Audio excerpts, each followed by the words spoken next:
Memoria Sur, un podcast de Diario Sur para hablar y disfrutar de la historia, con Ana Pérez Brián y Curro Fernández Sibaja. Hola Ana, ¿qué tal? Hola Curro, buenos días. El episodio de hoy me gusta mucho porque es de esos temas, como digo yo, que es para escucharlo en la calle. De verdad que quien quiera hacerlo puede ponerse los auriculares, salir a la calle y le prometemos que no va a tener un paseo de más de 300 metros. Es para escucharlo en la calle, efectivamente, por el sitio por el que nos vamos a mover. Es una historia fabulosa que escribió este verano en esa sección de A la sombra de la historia nuestro amigo Víctor Heredia, a quien hoy recuperamos para el podcast. Víctor, bienvenido. ¿Qué tal, Víctor? Pues nada, bien hallado. Un placer volver a estar aquí. Siempre le digo lo mismo a los dos, a Víctor y a Fernando, pero qué gusto que se dejen sí. secuestrar con esa facilidad. Pues Ahí sí. somos muy fáciles. Sí, sí. Aquí lo tenemos todo muy bien organizado. Totalmente, de Pero nuevo. es que lo ponéis tan bonito que, bueno, no Yo podemos creo negarnos. que a lo tonto, verdad que empezamos con ellos, ya hemos creado la comunidad de 4. Absolutamente. La Está familia ya- va creciendo y hoy, como decía muy bien Curro, nos vamos a mover por una zona del centro que, como decía, se puede recorrer muy bien dando un paseo con los auriculares puestos, porque vamos a ver esos sitios en el entorno de Lagunillas, Calle La Victoria, Exacto. la zona de Teatro Ejido, Cervantes también. donde nacieron 4 o 5 5 mujeres. Bueno, que por 5. cierto, 5 quiero malagueñas decir, ilustres. Quiero intentar evitar que digamos los nombres de las malagueñas y que lo vayamos descubriendo poco a Que lo poco. vayamos, sí, yo también estaba en Entonces, esa. perfecto. Yo también estaba en ese Que no lo secreto. he dicho Fíjate, antes de Curro, como arrancar. nos entendemos que sin decírmelo, yo te he pillado a la primera. Exactamente. Esas casas natales que desgraciadamente ya no existen. En algunos casos sí hay placas que recuerdan dónde nacieron esas mujeres y bueno, indudablemente dónde se convirtieron en lo que posteriormente fueron, ¿no? Porque hay que recordar que el territorio de la infancia es quizás el más importante y de hecho en actos recientes de reivindicación de esos lugares, de que se han inaugurado placas de dónde crecieron y dónde vivieron, bueno, pues en todos esos casos se ha recordado pues la importancia de esas infancias en la vida posterior de esas grandes mujeres, ¿no?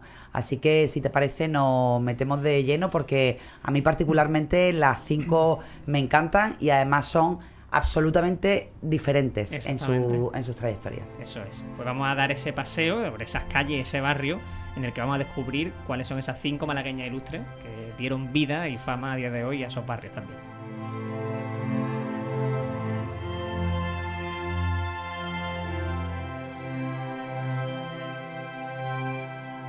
Y lo que decías, Ana, que ya no quedan esas casas que la vieron nacer, pero en algunos de ellos, la mayoría de ellas, sí queda algún recuerdo, ¿verdad, Víctor? Pues sí, es verdad que no, tristemente, pues eran casas humildes, sencillas, que bueno, pues han ido siendo demolidas paulatinamente, sustituidas por nuevos edificios. Pero en casi todos los casos pues hay alguna placa o hay un caso donde tenemos una lápida de mármol antigua y en otros pues bueno está esta campaña de colocación de estos letreros, ¿no?, que ha tenido el ayuntamiento en los últimos años, pues ha permitido marcar, ¿no?, a algunas de estas casas también y de esa manera, bueno, los lugares al menos, y eso siempre pues es algo muy importante porque ayuda a crear conciencia, aunque la mayor parte de la gente pase delante y aún ni se da cuenta, pero con que alguien lo vea, le llame Y la se atención, pare justo, efectivamente, eso y se ya interese tiene- por la historia. Eso que dice Víctor es muy importante porque eso en concreto lo hizo el Ayuntamiento de Málaga en la pasada legislatura, que al final es una idea muy sencilla y que Sí. con muy pocos costes tiene bastante retorno, que consiste en poner placas en lugares no solo donde nacieron, sino lugares que fueron importantes para personalidades de referencia en la historia de Málaga. Yo estoy recordando ahora, por ejemplo, el caso que fue muy emotivo, porque además a mí me toca desde el punto de vista familiar, que fue una placa que le pusieron a Rafael Pérez Estrada en la Malagueta, en el Billmore, que era el lugar donde él hacía las tertulias con sus amigos. Es decir, que no tiene que ser exactamente el sitio donde nacieron. Ahora estoy recordando, por ejemplo, también el caso de Luis de Unzuaga, Exacto. que además descubrieron casi por casualidad gracias al podcast, que bueno, que si nuestros oyentes recuerdan fue aquel malagueño del siglo XVIII que le dio nombre a los Estados Unidos de América y que pasó sus últimos años en la Alameda principal. De hecho, él fue uno de esos principales impulsores de la obra y que hay una placa que recuerda en la Alameda que él vivió allí. Exactamente. Y bueno, y como él, otros casos también relevantes. Y hoy vamos a hablar precisamente de una de nuestras grandes mujeres que en ese contexto y en esos años recientes pues recibió una placa del lugar donde nació, ¿no? Totalmente. Y vamos a empezar, si queréis, ese paseo, ponemos la primera chincheta, en calle Refino 26, Víctor. Uh-huh. Bueno, pues incidiendo en lo que comentaba Curro antes, sobre que era como una ruta, ¿no? Pues es que realmente la idea del artículo nace de ahí, ¿no? De unas rutas que al realizarse por el entorno, claro, implicaban eso, pues mira, aquí nació tal, aquí nació cual, y enlazaba hasta pues este pequeño grupo, que realmente podemos traer más personajes del entorno, pero estas 5 mujeres, ¿no? Un poco para darle también esa visión de género, bueno, mujeres muy diferentes, como también había apuntado antes, y que todas comparten el hecho de ser malagueñas, además haber nacido en un espacio relativamente reducido, ¿no? Prácticamente se puede decir en un barrio.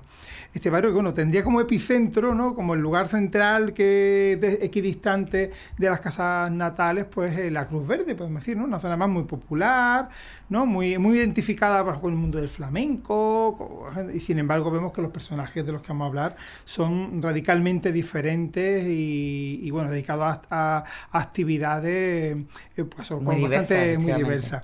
Bueno, pues en la primera, la mujer que nació en la calle Refino 26, en un edificio que ya no existe, pero donde sí se reinstaló una lápida de mármol que el ayuntamiento colocó en su casa natal original en el año 1914, ¿no? Estamos hablando de Rosario Pino Bolaños, una malagueña o menos conocida para las generaciones actuales. A lo mejor puede sonar más la calle de Ciudad Jardín, ¿no? Que lleva su nombre, Astrid Rosario Pino.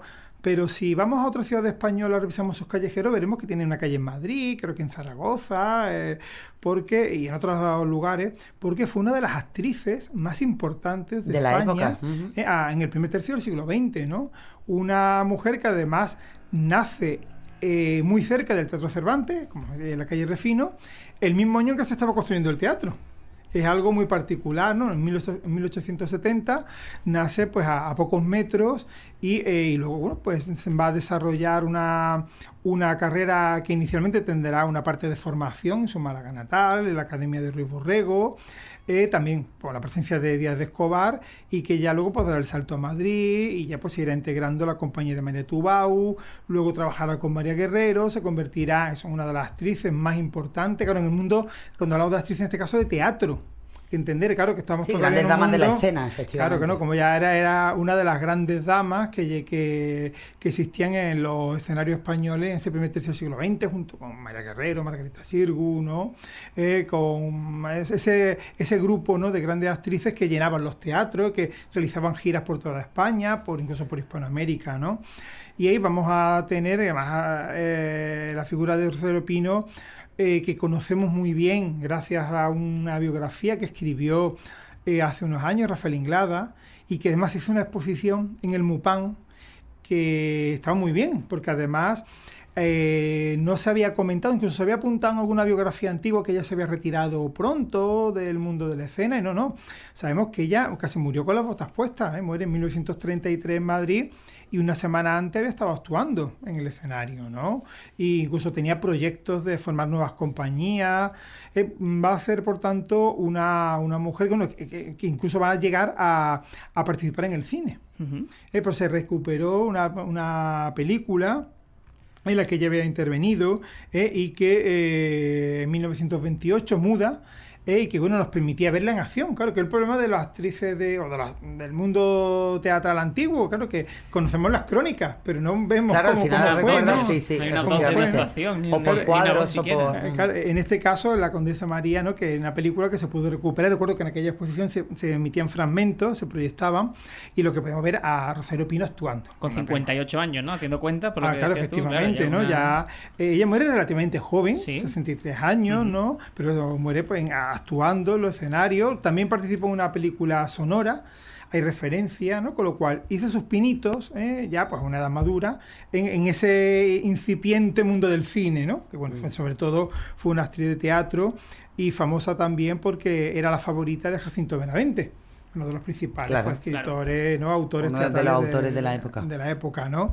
Y bueno, pues hay que decir que esta lápida, que se conserva en la calle Refino, recolocada después de que desapareciera su casa natal, en el edificio moderno que hay, ¿no?, pues responde a un homenaje, un gran homenaje que le hizo el Ayuntamiento de Málaga en 1914, que implicó la declaración como hija predilecta, la colocación de una placa en su casa natal y también, pues todo un acto de homenaje. Ella se alojó en el hotel de Puerta del Mar, ¿no? Y en el Hotel Regina en aquel momento, y bueno, las referencias cuentan que la banda municipal de música pues le tocó, ya salió a saludar al balcón, no, en fin, fue un homenaje, como una estrella internacional, claro, y como una gran estrella, ¿no? Malagueña, ¿no? Que se le rindió ese homenaje, que se reflejó en esos diferentes actos y sobre todo en esa lápida que es la que ha quedado, ¿no? La que nos queda ahí, que bueno, nos marca un poco la entrada, ¿no? A través de la calle Refino en este recorrido, y la, ¿no?, importancia también del personaje a través de esa lápida. Hay un dato, yo recuerdo que cuando leí la historia, cuando tú la publicaste al principio del verano, a mí me llevó a otra mujer y es casi inevitable hacer las comparaciones o al final coser la historia de todas ellas, ¿no? Aquí hablamos muchas veces de grandes hombres, pero es que Málaga ha dado mujeres absolutamente espectaculares. Y tú hacías referencia a que ella nace en calle Refino en torno al año 1870, que el Teatro Cervantes estaba casi construido, y al poco tiempo se inaugura el Teatro Cervantes precisamente con la obra de otra de las grandes mujeres que se recuerda en una lápida, en este caso en el entorno de Andrés Pérez, que fue Pepita Barrientos. Exacto. La primera condesa de Parcén, y que además ella estrena en el Teatro Cervantes cuando era apenas una niña, creo que fueron 16, 17 años, y aquello supuso una revolución. Entonces yo también la recordaba y digo, es que la historia de Málaga ha dado también biografías de grandes mujeres, ¿no? Que hicieron cosas muy importantes. Sí, además tenemos todavía muchas cosas que descubrir, disponemos de repertorio biográfico. En el caso de Rosario Pino, pues tenemos a ese libro, ¿no? Esa biografía pues muy densa, ¿no? Que comentaban antes de Rafael Inglada, pero en otros personajes yo creo que todavía, como la misma Josefa Ugarte Barrientos, que hay biografías, conocemos lo más importante de su vida, pero todavía podemos seguir tirando de hilo. Fijaros que bueno, también de Pito Ugarte no teníamos fotos, no teníamos imagen, se jugaba con alguna recreación, y bueno, pues bueno, que lo publicaste en el artículo, hay una imagen, ¿no?, que fue publicada, con lo cual ya le podemos poner cara, ¿no? Algo que antes era un personaje que era conocido, pero sin embargo carecíamos de un retrato, un retrato fidedigno, ¿no? Pues ya hay uno, seguramente habrá más, ¿no? Pero eso nos habla, y eso es un detalle casi anecdótico, ¿no? Pero bueno, del hecho de tener la imagen, una imagen consciente verdadera, ¿no? Pues también te acerca más al personaje. Claro, nos permite establecer un vínculo, ¿no?, visual con el personaje, y además nos habla de todavía pues lo que podemos conocer, a lo mejor hay aspectos interesantes, que bueno, pues una investigación más profunda, el hallazgo de nuevas fuentes, pues sin duda nos puede abrir una interpretación nueva o más enriquecedora de estas personalidades. Eso para lo que somos frikis de los archivos, Víctor, es siempre material. Eso, la posibilidad de encontrar, claro, total, eso de los rastros. Casi infinita. Sí. Y además siempre por medio, y que ahora hablaremos en otra de las historias de él, Narciso Díaz Escobar, que fue mentor por un lado de Rosario Pino, de otra de las mujeres de las que vamos a hablar, y que tiene un archivo absolutamente fabuloso de donde extraemos auténtico petróleo. Sí, ¿sabes? Además que él vivía al lado del Teatro Cervantes y tenía un jardín propio, lo que llama el Jardín de los Poetas, en la calle de los Negros. Sí, a muy pocos metros, precisamente en el corazón de esta zona, ¿no? Ya ha perdido, pero tenía su jardín propio, pues no estaba junto a su casa, pero bueno, a pocos metros, y era donde él se retiraba y donde, bueno, tenía pues la posibilidad de relajarse, ¿no?, con un jardincito propio, pero bueno, situado casi en el corazón de la ciudad. Me vaya a dejar que dejemos ahí a Pepa Barrientos, a Rosario Pino, bueno, y a Díaz de Escobar también, por supuesto, y os voy a pedir, eso sí, que vayamos acortando un poco, porque si le dedicamos el mismo tiempo a cada uno, bueno, vamos a hacer capítulo doble, más de una hora, o sale capítulo doble. O sea, bueno, ahí lo dejo, a lo mejor sale capítulo doble de aquí. Vamos a ir improvisando, Curro. Exactamente. Porque además las mujeres que quedan son muy, muy importantes, por eso lo digo, y se prestan a hablar con ella largo y tendido. Totalmente. Y de hecho admito que la siguiente es mi favorita, y yo creo que a día de hoy, lo digo de verdad, creo que si me pudiera elegir una persona para entrevistar, si no sería la primera, sería la segunda. Y es que hablamos de Josefa Flores, y tengo aquí el segundo apellido que lo he perdido, Josefa Flores González, que es Marisol. Marisol, de Pepa Flores, que nace en la misma calle Refino, en la misma acera, seguimos, ¿no?, en dirección hacia la Cruz Verde, y cuando ya estamos llegando a casi ese cruce, ¿no?, pues si nos fijamos en la fachada del edificio de viviendas que hay allí, ¿no?, junto a lo que fue el Corralón de la Almonilla, ¿no?, antiguamente, pues hay una plaquita que nos recuerda que en el antiguo número 8, pues nace en 1948, pues Josefa Flores González, pues Pepa Flores, sobre todo, bueno, pues durante una época conocida internacionalmente como Marisol, ¿no? Que bueno, pues ya nos sitúa como en una misma calle ya tenemos a dos mujeres, actrices, además en el caso de Pepa Flores, cantante también, ¿no? Y unas mujeres que han tenido repercusión en diferentes épocas. Evidentemente, de Pepa Flores tenemos la posibilidad de ver sus cines, sus que no ha crecido con las películas de Marisol. ¿No? Entonces, todo eso, pues claro, evidentemente, además, el hecho de que permanezca, la tengamos todavía con nosotros, ¿no?, en personajes más cercanos, pues eso le da todavía una familiaridad mayor, ¿no? Que bueno, como antes hablábamos de Rosario Pino, nos queda un poquito más lejos, ¿no?, en el tiempo, ¿no? Pero efectivamente tenemos como segunda mujer, ¿no?, ilustre, o por lo menos una carrera profesional de una enorme valía, pues a Pepa Flores, ¿no? Sí, precisamente una de las últimas placas que se puso en aquel programa de reivindicación de grandes personajes de Málaga fue la de Pepa Flores, que claro, todo el mundo esperaba pues que ella apareciera allí, pues, siempre se espera que claro, aparezca. siempre se espera y nunca aparece. Y fue su hermana la que descubrió la placa en nombre de ella. Bueno, todo el mundo sabe que ella vive retirada en la zona de la Malagueta. Ella un día, bueno, decidió que dejaba absolutamente todo y ha cumplido su promesa, y sus apariciones públicas han sido absolutamente elegidas y absolutamente excepcionales. Sí, es que y yo creo que no... el mito de Marisol, bueno, pues precisamente no solo reside en que tuvo una carrera brillante, muy concentrada, sino que después realmente cumplió con la palabra de esfumarse literalmente de la escena pública. Yo creo que eso ha colaborado a hacer aún más grande el mito de Pepa Flores, ¿no? Totalmente. Recordemos que, de hecho, no recogió siquiera ese Goya honorífico, no fue ella a recogerlo. Yo recuerdo aquella noche que al final cuando hay siempre homenaje a Marisol, bueno, pues los organizadores intentan cebar, ¿no? Intentan, bueno, a lo mejor viene, a lo mejor... Teníamos casi la completa seguridad de que no iba a aparecer, pero oye, siempre quedaba, claro, ¿no?, ese momento extraordinario del reconocimiento de la industria cinematográfica a toda la carrera, de que ella fuera en persona a recoger el Goya. No lo hizo. Estuvieron sus hijas, María Esteve, que le sigue en los pasos como actriz, Tamara y Celia, y creo recordar que incluso Celia cantó. Eso es. Así que son las dos que se dedican, bueno, una a la interpretación, María Esteve, que bueno, que sí es bastante conocida, Celia Flores también cantante, y Tamara, bueno, pues que se dedica más a la acción social en Málaga, ¿no? Entonces, bueno, ahí queda ese legado de la rubia con los ojos azules, que fue una auténtica revolución en su época, ¿no? Todas las niñas querían ser Marisol. Ahí está, bueno, y un ídolo de masas, y bueno, con apenas 10 añitos, pues ya destacaba en esos grupos de coros y danza, y ya, bueno, pues su particular gracia, tal, ya llamó la atención,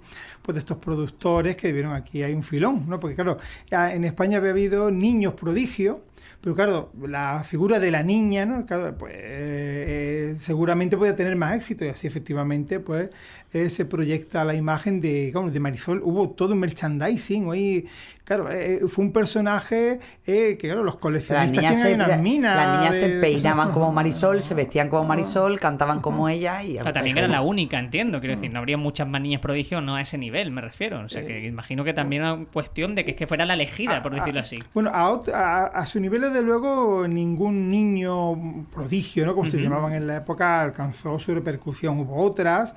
Sí, yo recuerdo, por ejemplo, pero ya un poquito más mayor que Marisol, Rocío Dúrcal, Ana Belén, por ejemplo, empezó en el cine muy pequeña, pero no llegó a la categoría de niña prodigio, y sobre todo que es que el caso de Marisol fue excepcional porque de repente desapareció. Claro. Se dio un giro en su carrera ya en los años 70, con lo cual ya, claro, si inicialmente se intentaba mantenerla como aniñada, porque claro, era el filón, ¿no? Cuando ella ya se libera y pasa a ser, ya tiene una personalidad más propia, digamos, y ya hacer una carrera más personal, no solamente como actriz, sino como cantante. Quiero recordar que tiene 500 canciones registradas, ¿no? Además, muchas de ellas en varios idiomas, porque, y claro, ya el mito de Pepa Flores, ya dejando atrás por voluntad propia, ¿no? Pues a ese personaje de Marisol, ¿no? Pues lleva pues a una mujer con una carrera además muy sólida, que superada esa etapa de infancia y adolescencia, desarrolla una carrera muy sólida como actriz, como cantante, hasta que llega el momento que dice, me retiro, ¿no? Y bueno, realmente su periodo público pues son unos 25 años, ¿no? Hasta 1985, que creo que después de ese papel de Mariana Pineda, ¿no? Efectivamente, que también otra gran mujer. Hizo una película posteriormente y creo que ya pues se retira, y bueno, además se retira volviendo a su ciudad natal, ¿no? Y convirtiéndose en una vecina más en la ciudad en la que se había criado, ¿no? Y en la que había nacido. Algo que sin duda le toca unas características muy especiales a su trayectoria, que bueno, lo hace que sean familiar, ¿no? Que bueno, podemos verla o no, cruzarnos con ella en la calle, que es posible, ¿no? Que será raro quien no se haya cruzado alguna vez con ella en la calle, pero bueno, pues está ahí, vive aquí, ¿no? Sí. Es discreta, pero vive aquí, ¿no?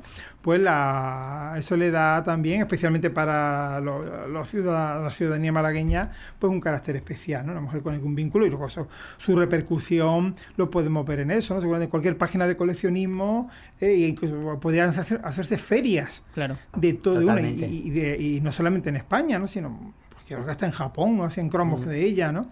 En fin, todo un fenómeno de masa, un ídolo social también, una mujer que marca una época, ¿no? Al menos desde el punto de vista sentimental, emocional, ¿no? Ajá. Me vais a dejar que no viene al caso, pero la gente lo va a agradecer porque es uno de los libros que más me ha gustado últimamente. Hay un libro que se llama Los 7 maridos de Evelyn Hugo, que tiene una historia muy similar. Es una historia ficticia, pero es de una actriz súper exitosa que llega un momento en que desaparece. Y entonces, cuando ya es muy mayor, decide contar su vida. Y hay una periodista que le va siguiendo toda su vida y de eso va el libro. Y me recuerda mucho cuando lo leí la historia de Marisol, porque claro... Bueno, ojalá Marisol decidiera salir totalmente, decidiera salir del anonimato. En un podcast de Málaga, y quisiera eso, ¿tú te imaginas? Hombre, sería y quisiera contar su vida. No, pero fabuloso. Sí, que recomiendo el libro de verdad. Pues tomo nota. Y de luego ese recuerdo también a Marisol, que es historia viva absoluta de Málaga. Memoria Sur es un podcast de Diario Sur. Escucha un nuevo episodio cada semana en iVoox, Spotify, Apple Podcasts y consulta las referencias de este episodio en diariosur.es.